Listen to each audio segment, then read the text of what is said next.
Good morning. You know, this speaker and many other speakers are probably very unfairly hard on ego. Because ego is really a harm. Its intent is harmless. See, what ego is, that we have built an idea that there is a God, a singular God. And this singular God creates an idea that we are singular. It creates the idea that we have to be singular too, right? Because it all points down from that top God into this singularity, a world of individuals. And ego is that individual, that singular I, that person, that me, that identity. This, I am Graham, I am this body, I am this person. And God is that, whatever God is, as that singular thing up there. And consciousness also is a singular thing that comes into the life, and altogether all these things make up this existence. Well, the fact is, it's the opposite way around. All this existence makes up all these individual things. It's a wonderful statement. Yeah?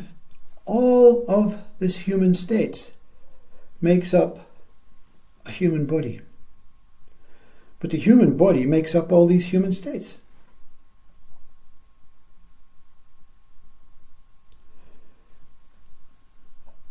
And that's it. So ego, so why do we appear to condone ego? You see, ego is not being condoned. Ego is saying that existence can stretch forever and ever, infinitely, limitlessly.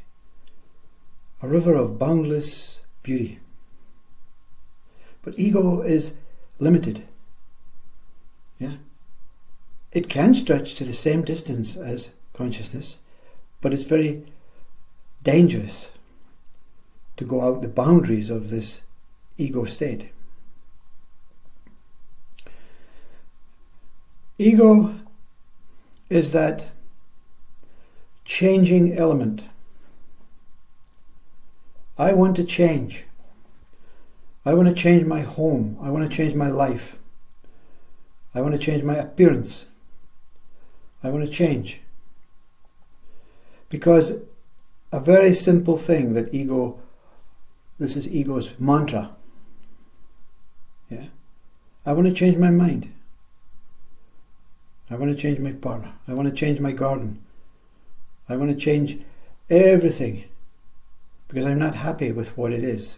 And that's not strictly true, isn't it? The change is a replication of what ego thinks God is.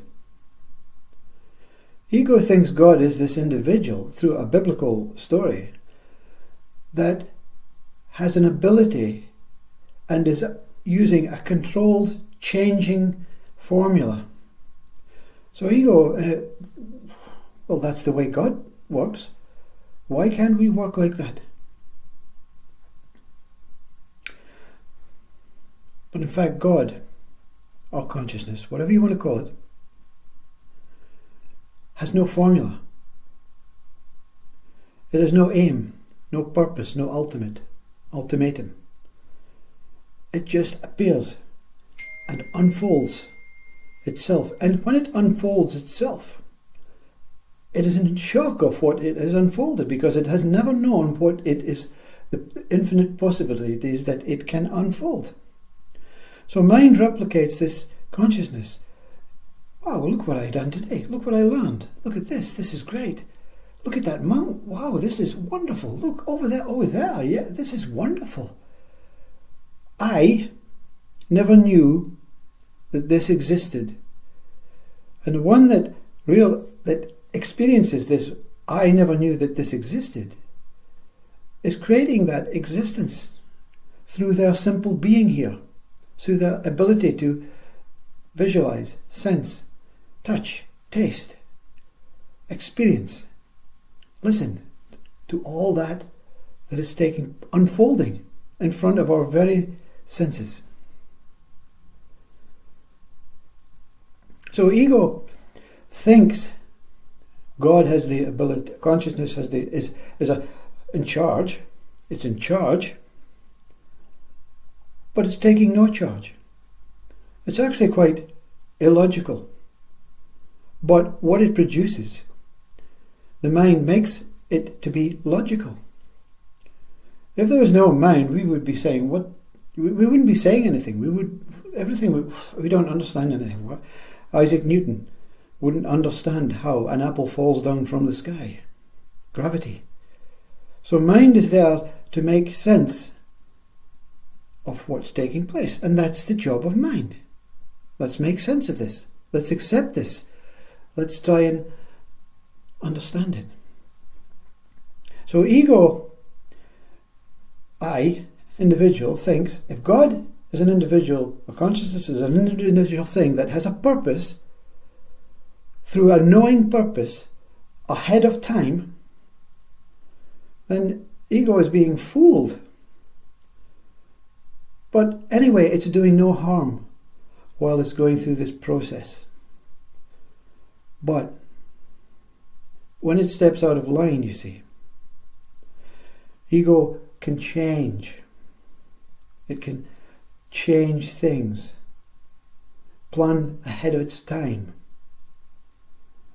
But when it tries to control things, it's crossed that boundary, you see. And that's what the element of suffering appears from, to feel as if there is a person, a group of people, or your own mind trying to control you. Trying to control you for whatever reason, an ulterior motive, through kindness. It goes against all the wisdom of consciousness. And take it from this speaker, when you have experienced pure consciousness, wisdom is all that remains. When you've experienced this beyond consciousness, looking from that outside into consciousness, everything unfolds. And what unfolds is that everything is unfolding, with no planner, with no controller, with no decision maker, with no organizer. It's revealing this, what we've forgotten to express. It's amazing. Isn't life amazing? Isn't the leaves amazing? Isn't the colours amazing? Isn't the wind amazing? Isn't your body growing amazing? Isn't this emotional system amazing? Isn't it that everything is working to help each other exist in our singularity way of breaking things down? We break things down with names and identities and think that names and identities will then create this whole thing. The whole thing is creating the names and the identities, like I said in the start.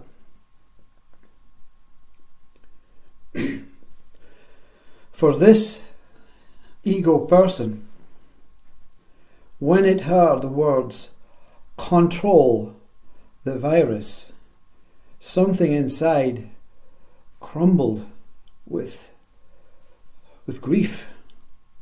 Wow. How powerful do we think we are? That we can go and create something that consciousness does not even recognize.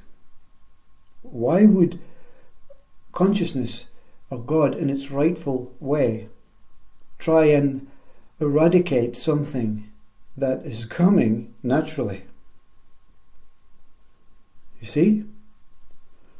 We can change. We can change to adapt to the virus. We can change to overcome. But the word control means to nullify. And the word nullify will come into our vocabulary in existence, and we will start nullifying things that are vital to our survival. The virus is vital to our survival, to test our immune system, to test it. And unfortunately, we are unable to control the virus through that consciousness inability to understand what is taking place. Unfortunately, we cannot control the virus because our mind wants to control that what it knows cannot be controlled, but thinks it can be more powerful than consciousness to say, no, we are able to control. We know, people will say that's only a word, you see, control is only a word, but it is a very unstable word. It reaps all kinds of thoughts of, what if we are able to control things? What if we are able to control things? Where is that free, liberated consciousness, love, that unfolds every day? Will we stop the unfolding? If we stop the unfolding, then we are gone. We are deceased. We are trying to say that we are stopping. We are no interested anymore on letting life flow. We want to cease with this flowing, beautiful, paradisial, unfolding, universal, planetary, humanly, naturally love. We want to control it. We want to control love. And controlling love will stifle consciousness into, I don't know, what they class as the end of the world, which is basically the end of the ego, which can be a good thing or a bad thing. The ego goes, we've no thoughts about controlling and individuality, but we're all walking around beautifully, part of nature, back to that old state of being unable to change, which in consciousness's ways is a great thing. But to human beings who have been conditioned into change or to changing for centuries and centuries, many will fall into this mental health inability to even attempt to fit into this imbalanced world. Transcendence is not the nicest thing, you see. When you are born into this body, it was not the nicest journey. Fortunately, your mind was not active then. And death is not the nicest journey. But at the other side, once the transcendence is complete, it's a new beginning, you see. So, this change that we have managed, that we have been trying to force for centuries and centuries, against the will of this universal gods, which is not a singular thing, but is every single thing, and everything that exists is contained within this God, this consciousness. We'll see that when we allow ourselves to simply unfold and try and limit the changes, so very slowly we will merge back into this pure consciousness that we are. But the worrying aspect is this thinking that we can control.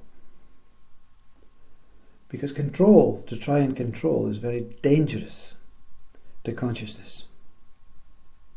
It has no idea how it will react when humans develop this ability to control things instantly. Control.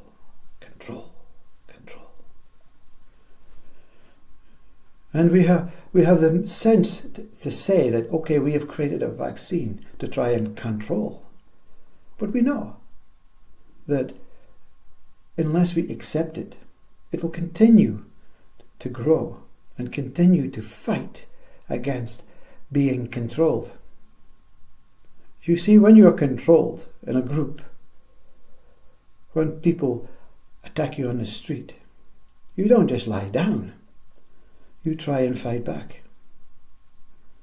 Because that is a form of we are in charge, we are controlling.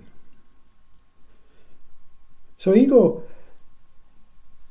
is an essential tool for us now. We cannot now let go of ego. But the idea of speakers and those who have become enlightened and have seen through this fake elusive person, God, singular thing, can only guide and say, yes, be the ego, be the mind, be the individual state, be that whole package, singularly, dualistically, three-dimensionally, five-dimensionally, wholesomely. It matters not. But the minute we overthink, that we are superior, that we can control things, that sickly sensation that is consciousness coming through this body, feeling uneasy, is a very dubious position to be in. So let's continue slowly changing things and then let go of this change. But initially, we have to stop this idea that we can control, because that's that ego boundary. Ego will step off the side and we will eradicate all egos. We will eradicate all singular identities. We will eradicate all of this. We will be walking into each other's homes, not knowing where we are. Because we will be whole, we will be one, we will be equal, we will be all one same thing. That could be a great thought. But also, to sacrifice all that we have done. It can also be an unstable and backward thought. Who knows? Have a great day. Namaste.